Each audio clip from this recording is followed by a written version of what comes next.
everyone, Alexa Donne here, and I have been keeping a wee secret.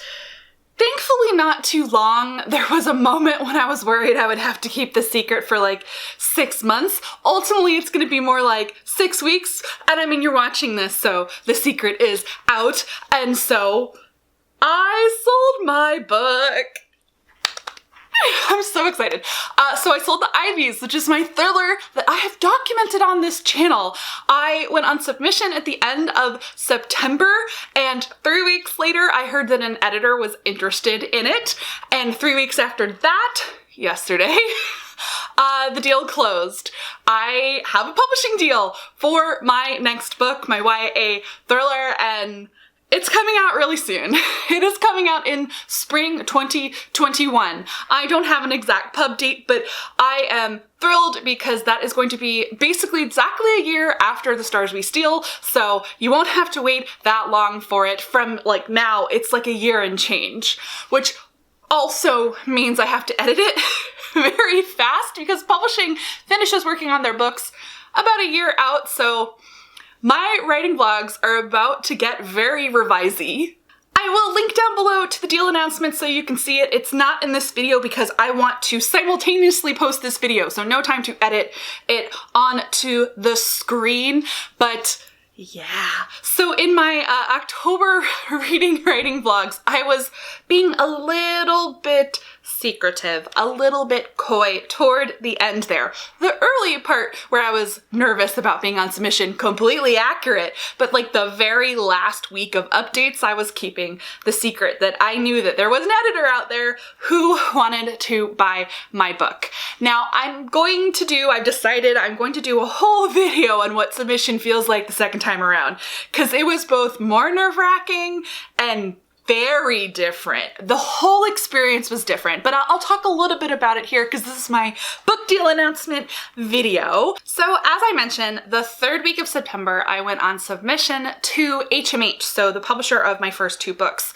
We wanted to give them the opportunity to consider the book, even though we weren't sure if it was going to be up their alley. Ultimately, HMH felt it wasn't quite a fit for them, and so we went on wide submission. We went out to 13 editors, so I guess that was it was almost the first week of October, and then I waited.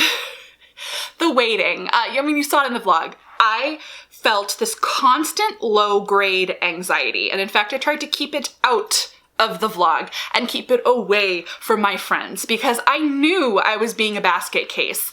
Because every single time you go on submission, you hope that you are a unicorn. You hear these stories of, ooh, 24 hours later, 48 hours later, even if it's like a week later, so-and-so heard that such and such loved it, and then it was a 5-house auction and sold for $500,000. Like, you hear these crazy stories, and like, I wasn't going for $500,000, mind you, but I was like, oh, it would be so cool to be a unicorn because that wasn't my experience the first time. And so those first 3 weeks, it was the low-grade anxiety all the time of, is anyone reading it? I haven't heard a peep. Is that a bad thing?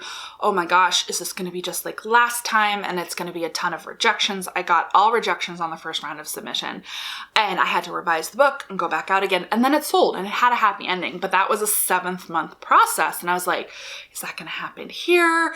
And I complained to my friends, and then I felt like a giant dick face because at week 3 exactly, my agent heard from an editor who said they really, really loved it and they wanted to buy it, but before they took it to acquisitions, they wanted to have a phone call with me to make sure that I liked their editorial vision.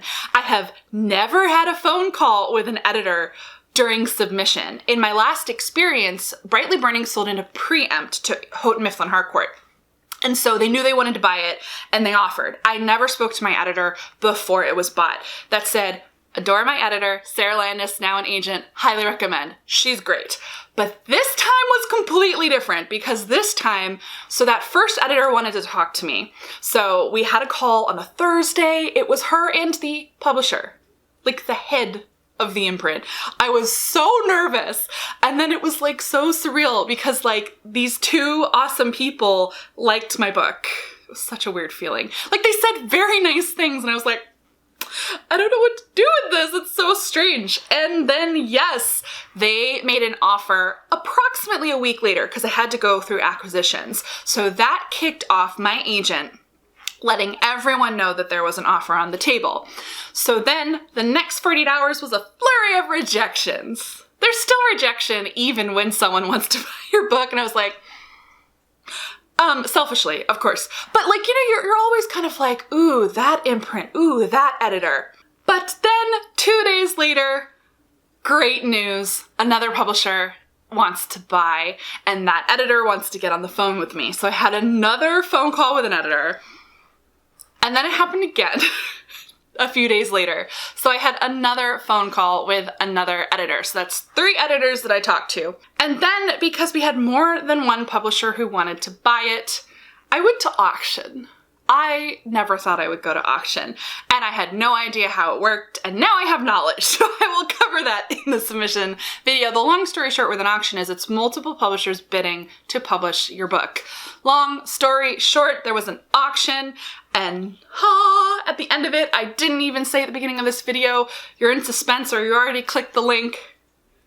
I'm going to be published by Crown Books, an imprint of Penguin Random House. I'm going to be published by the Big Five, and I'm going to be published by Penguin Random House, who are the leader at YA thrillers. Their Delacorte imprint publishes One of Us is Lying and all of Kara Thomas's books, so you know that I am starstruck. I am so keen and jazzed to work with Crown, and especially my editor, Elizabeth Stranahan. I am her first acquisition. I feel so honored and proud to basically be the first book on her list. She had amazing notes, and we've already like brainstormed back and forth a bit. We've already talked about cover design, which is surreal. And yeah, it's happening. It's happening. The Ivies is going to be published, barring a crazy title change, but it should be The Ivies, so you will be able to buy it in spring of 2021. And you've been with me the whole time for the whole journey.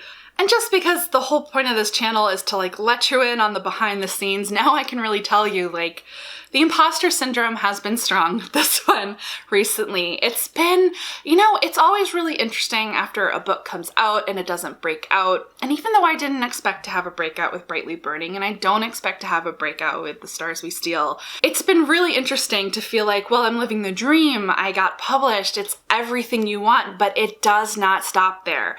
It's long game. It's building a career. It's coming up against obstacles after you get your foot in the door. And I've documented that on the channel. I've talked about it before, but I've been feeling so strongly lately, just nervousness, just so nervous about like this new direction and having another chance to publish totally different books, to reach more readers, to work with a different publisher, to just have a new and different experience, to honestly just keep going.